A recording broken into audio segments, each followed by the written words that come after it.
Welcome, ladies and gentlemen, to another edition of Vigorously with me, your girl Val Kleinhands. We love doing musical-related episodes on Mondays. Today is no exception. It has been a hot minute, and again, I apologize for this because I am actively working on trying to get ahead of some content so that there's always constantly something coming on a consistent basis. This year has not been easy for me. This year has come with a lot of transition. This year has come with a lot of change. This year has required a lot of adaptability, a lot of flexibility, and I'm getting used to what all that means. So I'm going to continue to work on that part of it.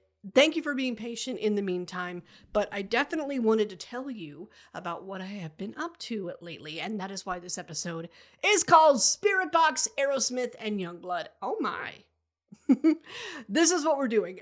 Firstly, let me just show you. I'm going to move the mic out of the way so that if you're watching on video, you can see. Boom! New Spiritbox merch. Where did I get that from, you ask? The Spiritbox show in Minneapolis a few weeks ago. Just before Thanksgiving that I attended, and that was incredible. And I'm going to tell you all about it right now because it is worth doing so. What inspired this episode? Super simple. I've been busy, like I was saying, and I just wanted to share what I've been doing with you. And one of those things was catching the Spiritbox show this past November 21st at the Armory in Minneapolis. I enjoy the venue. The venue was not bad. It's a pretty standard venue for a show like this. No complaints, kind of neutral on the subject. And I've been listening to a lot of new music in the meantime too. I've been revisiting everything that I loved from the 90s, the early 2000s, what inspires my choices in fashion and style. Really, music is a huge inspiration for a lot of things in my life. So that's why I definitely want to continue dedicating Mondays to the subject. Part of what I've been listening to that is new lately, not just the new November album that came out on the 21st as well, if I'm not mistaken, the new Drain album. Definitely listening to the One More Time EP from Aerosmith and Yungblud. We've been obsessed. We have had this marked on our calendar since September, and yes, we will dive into it this episode. First, let's chat about the Spiritbox show. Here's a background. Like I said, was at the Armory in Minneapolis, not a bad venue. Drinks were good, drinks were strong. Merch, that was organized. It wasn't in some sort of back corner. It was in an open and available area on the floor. I can't say anything good or bad about it. Pretty neutral. For those of you that don't know, the lineup for this particular tour was Honey Revenge, Periphery, and then Spiritbox as headliners because this was the Tsunami Sea tour. This was part 2 of the Tsunami Sea tour. They toured other parts of the country on this album earlier in the year, got to us later in the year. That's what we just did. Tsunami Sea is an album, by the way. If you do not have it, it is worth streaming, purchasing, all the above, because it's one of the moodiest things I think that you'll hear in a long time. There's so much thought given to the aesthetic, the sound, the vibe, the way that the lyrics intertwine with each other.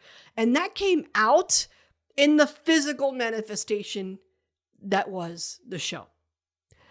Let's back up a little bit. Honey Revenge. What did I think of Honey Revenge? Well, didn't hate them, didn't love them. They were just there in their positive pop punky kind of vibe.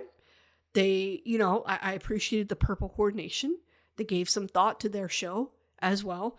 But I came away feeling like the crowd didn't really know what to do with them or their overall sound because it was different and kind of far off from the other two bands that were part of this lineup. It was not, they don't sound like Periphery or Spiritbox either. They sound like just a much more poppy, happy-go-lucky pop punk kind of vibe in, not just the way that they present themselves on stage, but just the sonically. 2, lyrics kind of took me back to that pop punk era as well. So it just very different when you compare them to everybody else that was on that lineup. Because Periphery and Spiritbox, much heavier, both. Spiritbox might have been a little bit more closely aligned with Honey Revenge, certainly than Periphery was. But, for anybody that was there, that was willing to try something new, that was willing to get into something new, that was willing to listen to something new, Honey Revenge was there. That was something new, something you may not have heard of before. And look, the pop punk resurgence is still a thing. It started, in my opinion, with Machine Gun Kelly doing it with Tickets to My Downfall when that came out a couple years ago. And ever since, that train has continued rolling. So do I understand why Honey Revenge was on this tour? Yes. Although sonically, I don't think it was a match, which made me think that the audience, we have a little bit of a gnat in here, which made me think that the audience just, I don't know if that was a match. However, they put effort into what they did. They interacted with the crowd, didn't hate it. Periphery, let's get on to them, delivered in all the ways expected. Absolutely no complaints. Marigold was definitely the crowd pleaser of the evening. Most of us loved that. Most of us were moshing for that. Spiritbox, incredible. Incredible. They put thought and effort into their production, their use of video, their use of visuals during the show. Definitely, and I'm going to bring up a subject here that I do want to hear what you think of. Like, I want your comments on this.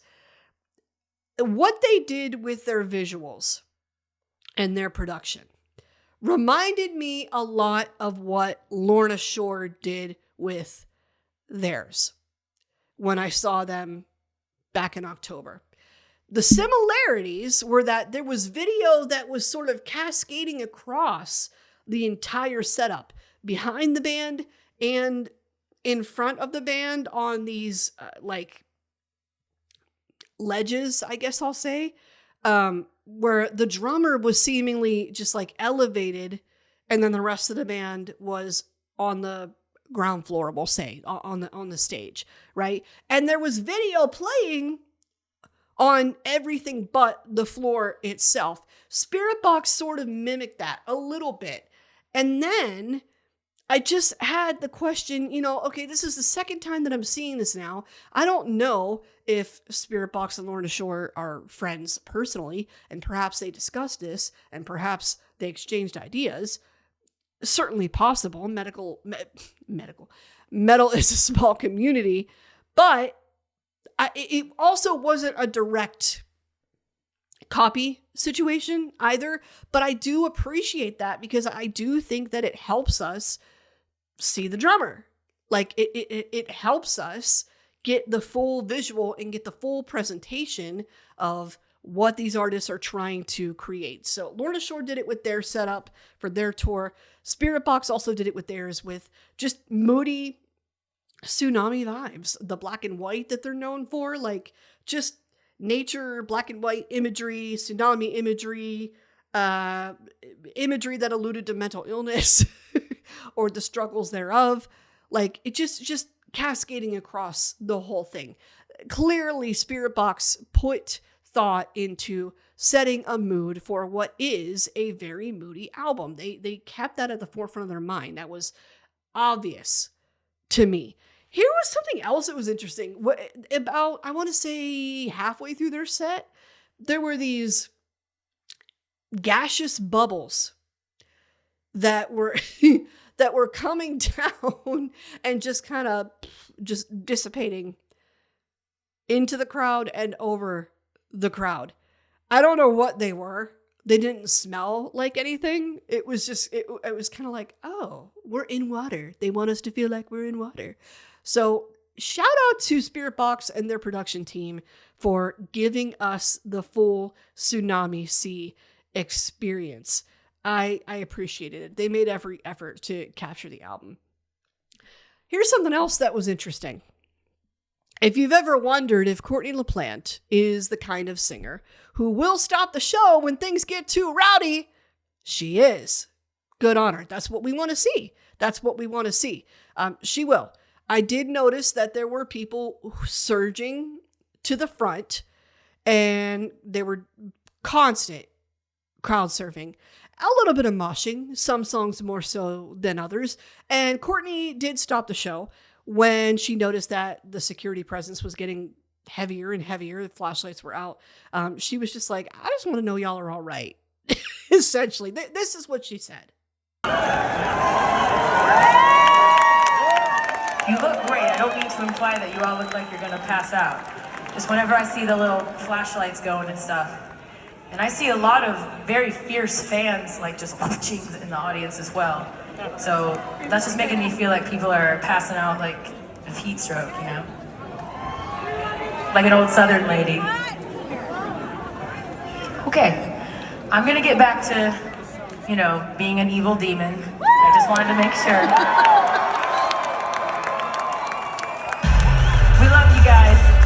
Because there was some time taken to sort all that out, I think this is why we didn't get an encore. I don't know if other stops on the part 2 of the Tsunami Sea Tour got an encore or not, but I'm thinking that because there was some time spent dealing with that's why Minneapolis did not get an encore.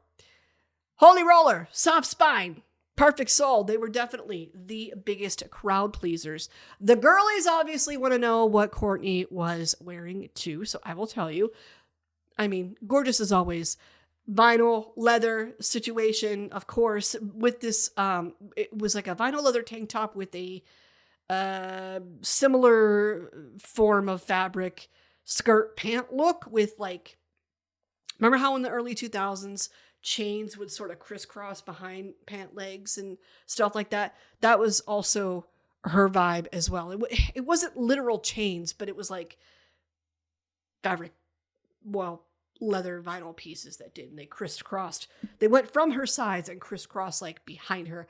I had asked my husband what he could see because I couldn't really see like half of Courtney. I'm only 5'1". Shows are what they are for me. I know what I'm getting into. I know I'm not going to be able to see every single thing. It's just impossible. We're there for the music. We're there for the vibes.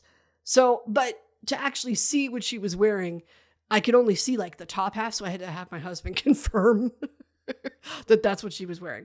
So classic Courtney, looking fabulous as always. I would just say for the entire experience, for the entire tour itself, whether or not I would go to it again if Spiritbox tours again. Yes, 10 out of 10 recommend. Spiritbox specifically, 9 out of 10 recommend that lineup together as a whole. I think it's time to dive into the One More Time EP as well. Something a lot of us, me included, have had on our calendar since it was promoted in September, since we've been listening to all the chatter and criticism surrounding Yungblud, now that he's making these connections with legends in hard rock and heavy metal. We started paying attention to that with Ozzy over the summer before he passed and since.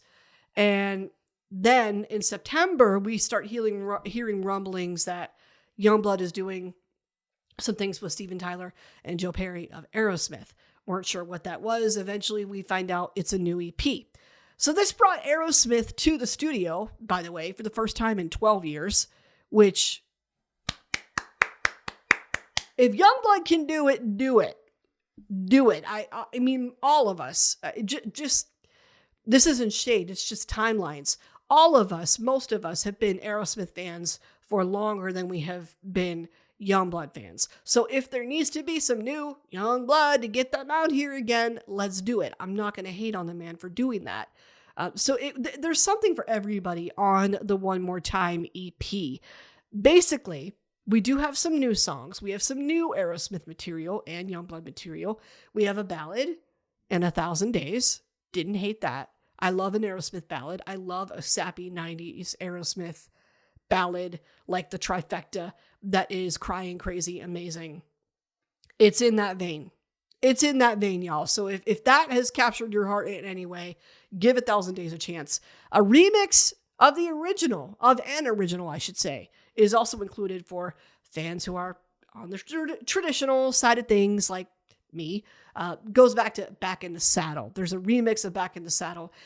Didn't hate it. They kept it pretty traditional with how they redid the song too. And in my personal opinion, as a whole, it was just enough without being too much. Don't count on any musical surprises on this EP. This was not the opportunity to try anything that was so far-fetched or too far out of the wheelhouse. That's not what One More Time is. That is not what Aerosmith or Yungblud did. My impression was that this is Aerosmith's sound. They stick to it. This is what they've established since the 70s, right? And Yungblud is just kind of following the blueprint and following the assignment they laid out. That's what's happening here. Although I do think he does compliment Steven vocally. I have to wonder if perhaps physically his presence took some of the vocal load off of Steven to make this project that much easier. It was fun to listen to, fun to watch, and hopefully this means that Steven didn't blow out his voice this time because he has a little help.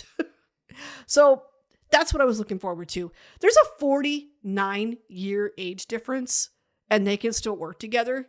I was thinking about that too on this EP. That's like, you ever work somewhere and you're in your 20s, even your 30s, and you've got Dave over there, right? You got your coworker Dave. And Dave is in his 60s and 70s, and all of a sudden, one day he gets a new job, or one day he does something different, or maybe he retires, and you're like, damn, I wonder what Dave is doing. It's kind of like that. It's like like you know that there's an age difference, but at the same time, it also doesn't really matter in a work environment. It's group project vibes. So you just get through it. So for me, the project as a whole, the One More Time EP as a whole, is the equivalent of a limited edition item in stores. This is something special that is only done once and probably will only be ever done once, unless it's that successful and they decide to do it again. I don't know. I have heard mixed reviews as just looking it up and looking into the research. Personally, I didn't think it was bad. No, most of the criticism that I saw was that there wasn't really anything new on this EP. I'm also the kind of person that's didn't go into this expecting a whole lot of new. So for that to be the criticism, I'm like, I think you might be nitpicking a little bit there. But overall, I would give it a 9 out of 10. I would give it a 9 out of 10. It's enjoyable to listen to. Go listen to it, especially if you want a little bit of nostalgia. In conclusion, it might be a minute before Spiritbox tours again, but when they do, go to the show.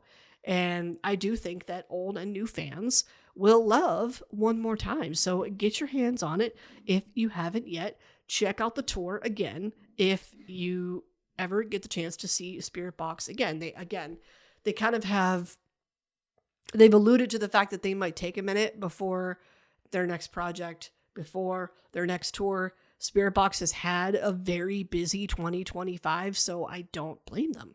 However, keep your eyes and ears peeled for any news on anything new to come, because I bet it's going to be worth it. This is not the last time that we're going to see something from them. And I do hope that the One More Time EP is going to give us a little bit of a glimmer of possibly, at the very least, I don't know about touring, but possibly, maybe, some new music from Aerosmith alone next time. We'll see. We'll have to keep our eyes and ears peeled for more on that. Thanks so much for joining me this week. That's what we're getting excited about. If you're excited about any new music or there's anything you want to chat about, let me know in the comments and we'll get to it. Bye.